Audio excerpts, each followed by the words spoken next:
It was only a couple of days ago that this peace deal, this hostage exchange, was being announced. And yet here we are, where tomorrow at least 20 world leaders, perhaps more, they're still confirming, will descend here on the Sinai Peninsula at Sharm el-Sheikh, a few hundred miles south of Gaza, for this peace summit, a summit that is being hosted by Egypt, but is actually been organised by the United States, by Donald Trump. And beyond those world leaders, there will be many, many other foreign ministers from other countries. So it's going to be an absolutely huge event. And Donald Trump will fly down here from Israel tomorrow afternoon.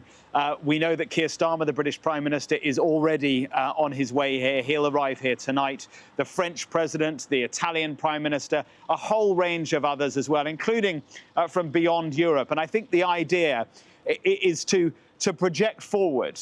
This is the easier bit. The bit that we will see tomorrow has been incredibly hard, but it is still easier than what comes after. Egypt, interestingly, today confirmed that it was willing to put blue beret, UN-mandated troops into Gaza. That's a big move. It was only a few months ago I was talking to Middle Eastern countries, to diplomats from Middle Eastern countries, saying, look, do you think you, Gulf Arabs, for example, would be prepared to put troops on the ground in Gaza? Absolutely not, was the answer from countries like Qatar a few months ago. Well, things appear to be changing, and I think that gives you a sense of the sort of stuff that they will talk about tomorrow. Tony Blair, now he is a key character as well. We know that he is supposed to take up some sort of leadership role in this technocratic government. Well, he today met with Hussein al-Sheikh, who is the #2 in the Palestinian Authority, distinct from Hamas. He is a member of Fatah, the other political group, the Palestinian political party.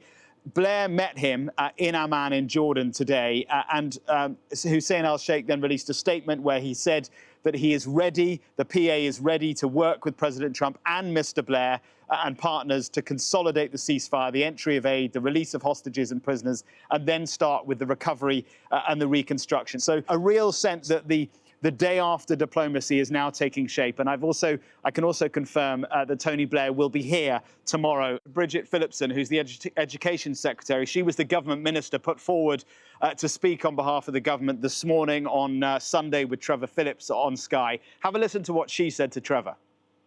We have played a key role behind the scenes in shaping this. It's right that we do so because it's in all of our interest, including our own national interest, that we move to a lasting peace in the region. When you say behind the scenes, like what? I mean, it seems to everybody else in the world that this has been done by Trump and the Israelis and Hamas. What part did we play? These are complex matters of diplomacy that we are involved in, but we do welcome and recognise the critical role that the American government played in moving us to this point.